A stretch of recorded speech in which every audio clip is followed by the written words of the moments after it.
So we usually start off with an exercise, and then after the exercise, we'll get into a discussion and maybe some more exercises, and we'll go from there. All right? All right, here we go. Anybody coming in? Okay, so this is the beginning of the exercise.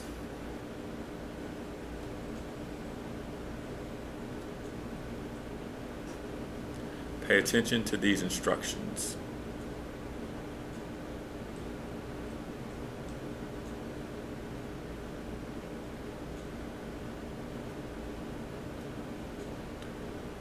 More importantly, pay attention to the spaces between my words.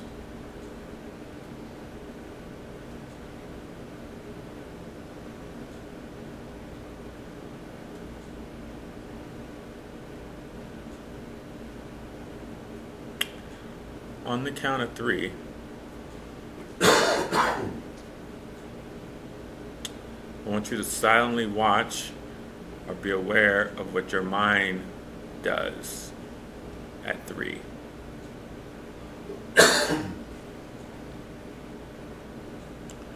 Don't make any effort to stop thinking or to quiet the mind, and if you do, just watch that occur.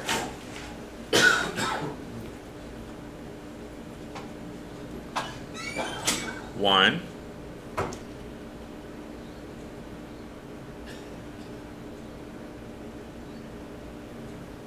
2,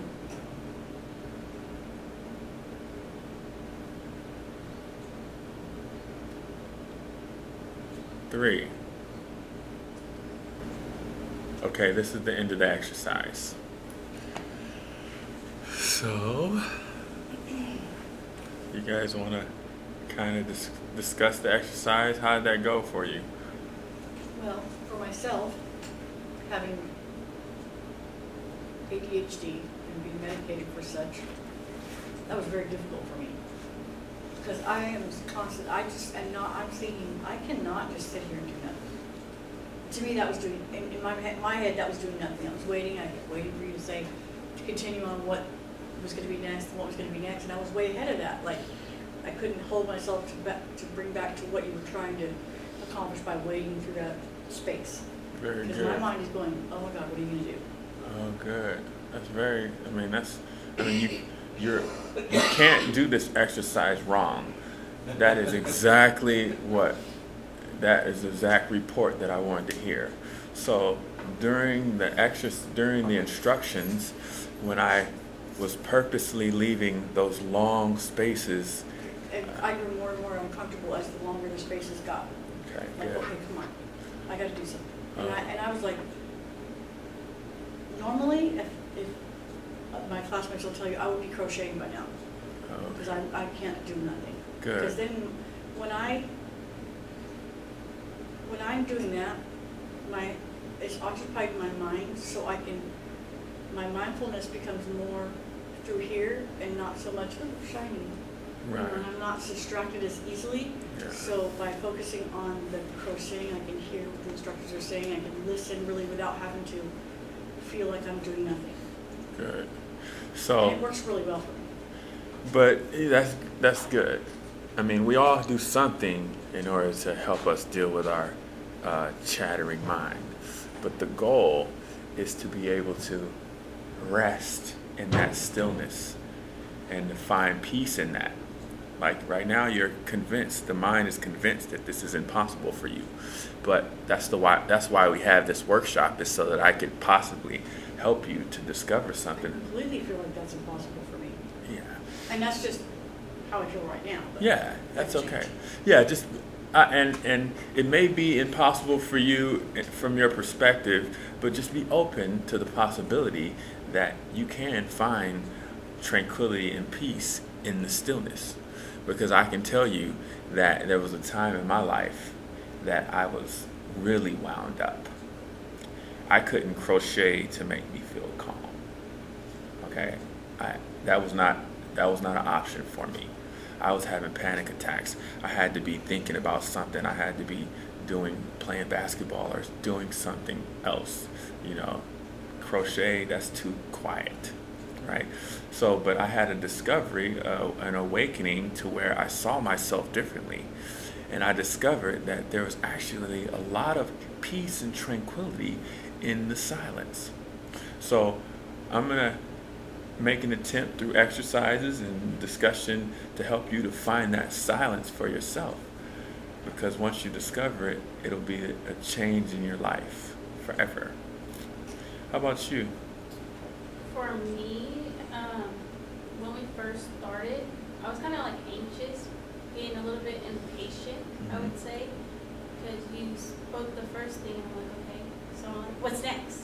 And I was like, what's next? Yeah. I'm like waiting for you to speak. I'm like, why is he taking so long? What's next? Yeah. You know, and then I started thinking that. So when about time when you got to 3, I kind of just like stopped for a second. I was like, okay, I'm supposed to sit here and just breathe and just sit quietly and just think.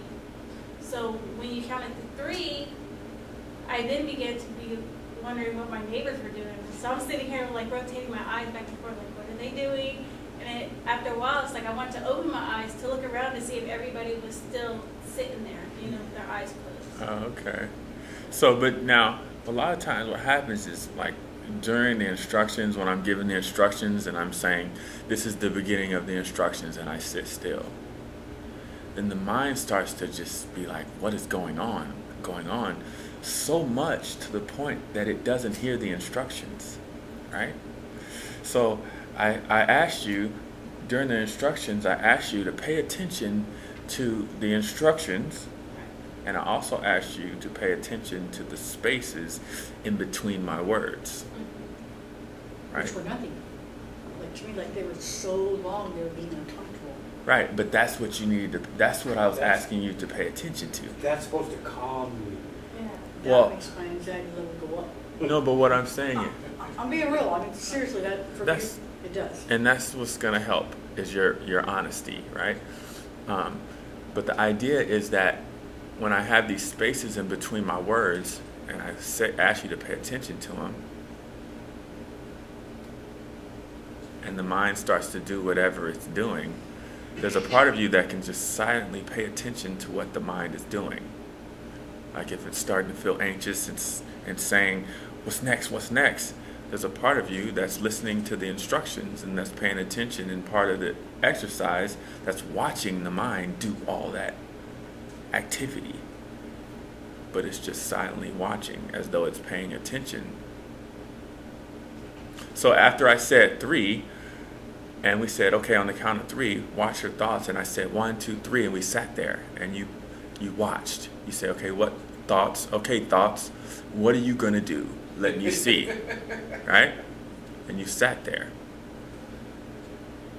And then a thought came like, am I doing this right? Or what is everybody else doing? And at that point, once that thought came, you forgot that you were supposed to be watching. Right? You forgot that you were supposed to be watching. So you are, it's like this. It's like you chase you imagine a cat that's chasing a mouse through a room, through the hallway, and then the mouse runs into a hole in the wall, and then the cat just sits at the hole and waits. This is what I'm asking you to do with your own thinking, to just sit on the count of 3 and wait for a thought to come, like a cat waiting for a mouse. Just waiting. You're not worried about the next moment or the future moment or what happened in the past. You're just participating in the exercise. You're waiting for the mind to do something. No matter what it does. Even if it says, am I doing this right? You're just watching. And then it says, how long are we going to do this for? You're still watching. There's a part of you that can be anchored in the present moment, still here, and just aware of what's going on. So what it is if you're watching the mind movement, like if you're sitting and you're watching and you're waiting for it to do something, and then it says something, then that means there's two entities there. There's a part of you that's silently watching and waiting, and then there's the mind movement that it is watching. See, normally what happens is, as soon as the mind starts to go, we think we have the sensation that that's us thinking. So then we forget that we're watching, and then wherever the mind goes, we have to go there, and we think that that's us.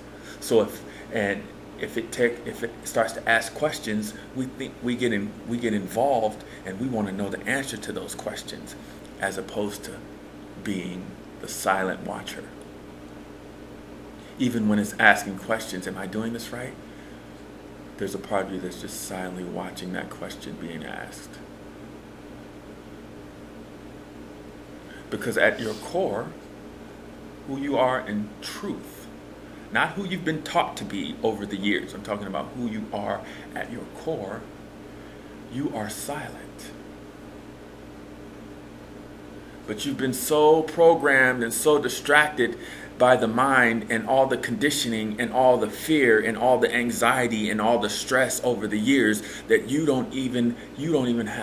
feel uncomfortable in your natural, quiet, relaxed, peaceful state.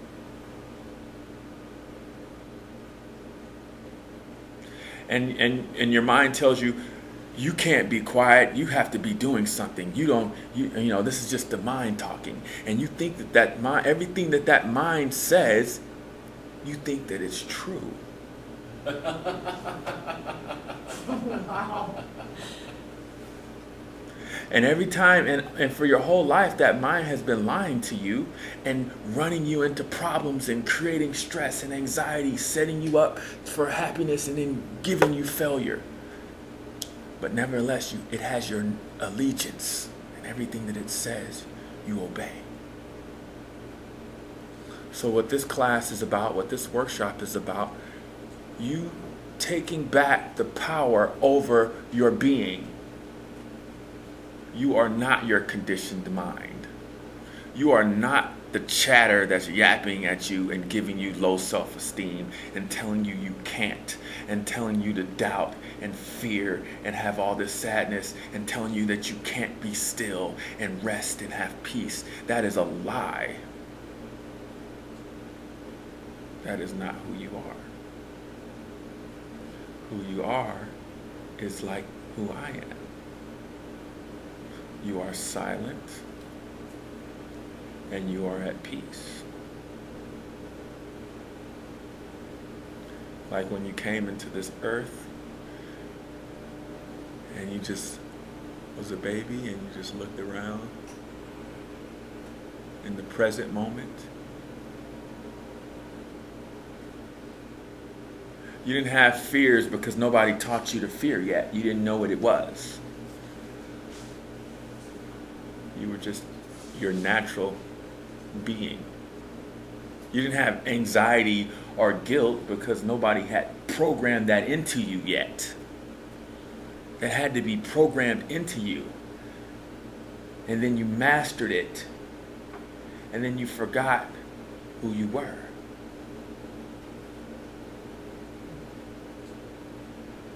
But just because you forget who you are doesn't mean that you are not who you are. Did that make sense? It does make sense. It makes perfect sense with her. You can forget, but that doesn't mean that doesn't mean you are not still that silent, present awareness.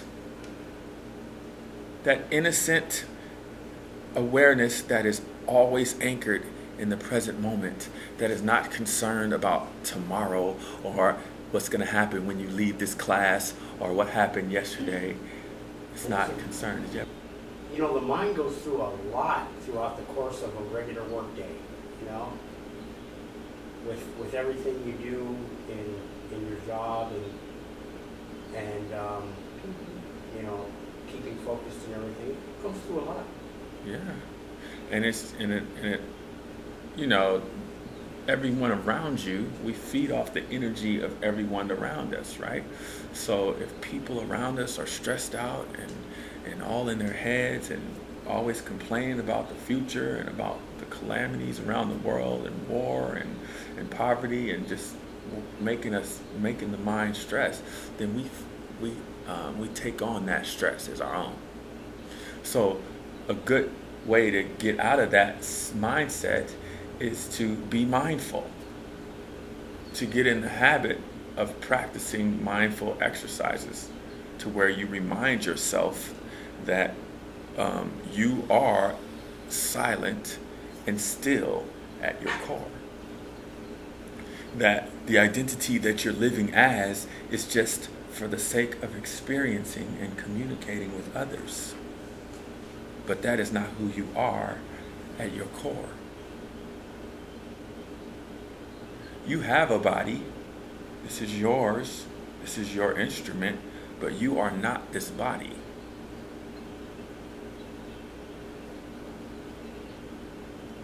There is something in you that is much more silent and much more connected to the greater intelligence, to the source of things. And we have access to that source. But we will be under the impression that we don't if all we do is focus on our minds and what we think and our opinions and our desires and our wants and me, Chad. What does Chad want? Chad desires. That's how we fall asleep into this dream of bodies and we think that this is all there is. So our peace of mind not only comes from doing mindfulness exercises, but it also comes from a shift in consciousness to where we are more aware of truth. With truth, you know, the saying, the truth shall set you free. If you discover how magnificently created you are and how perfect you are, then the mind that tells you otherwise won't have the power. So again, we do exercises to help us to see that, oh yeah, wait a second. I have the ability to be still. Wait a second. If I can watch my thoughts, I must not be my thoughts.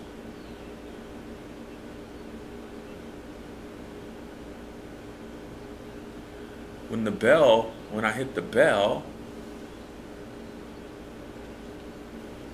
I could focus on silence. Where does that focus go? That same focus is available to you at all times. That same stillness is available at all times. Where does that focus and stillness go when you're worried about your problems? When we practice in this setting, when we're not stressed out, it helps us in areas and times of our lives where when the mind starts to turn and attack and start to give us anxiety and stress. We remember these times, these exercises that we did. You remember the silence and the stillness that you felt in these exercises to help you to be mindful in those moments. Right? So, another exercise we do really quick. This is like a very simple exercise just to help you to see that you can be the silence in between thoughts. You are the silence in between the thoughts. Okay? So I'm going to say something out loud, and then I'm going to say it silently to myself. So I'm going to say, I am not my thinking. Okay? So now I'm going to say the same thing silently to myself, which is like thinking, which is what thinking is, right? So I'm going to say it like this.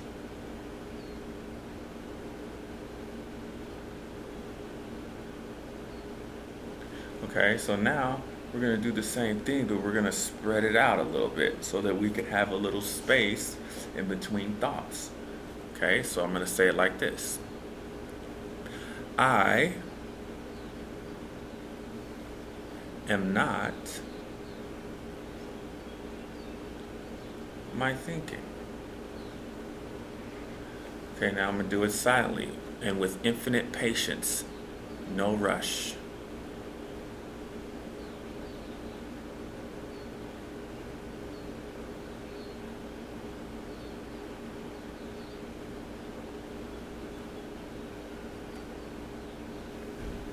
Okay, so this final time, I'm going to say it, and we're going to space it out even more, and I'm just going to pause in that space, like this. I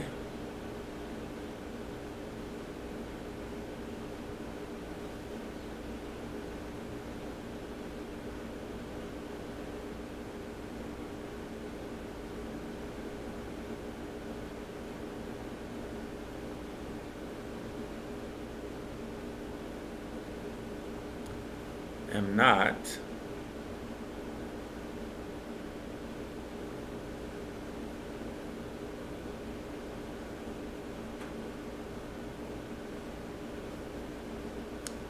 my thinking.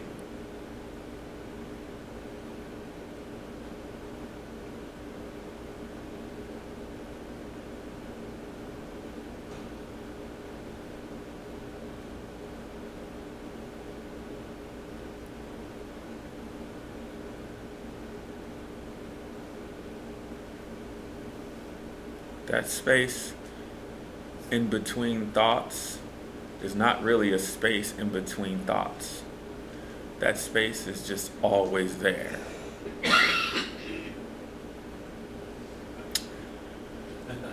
So do you guys...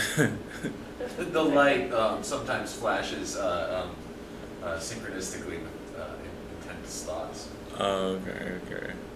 Makes me laugh. You know what's funny is that, put it in the perspective of an office job, you know, people are working in their cubicle, right, and then they say, boy, I need a break, you know, I need a 10-minute break.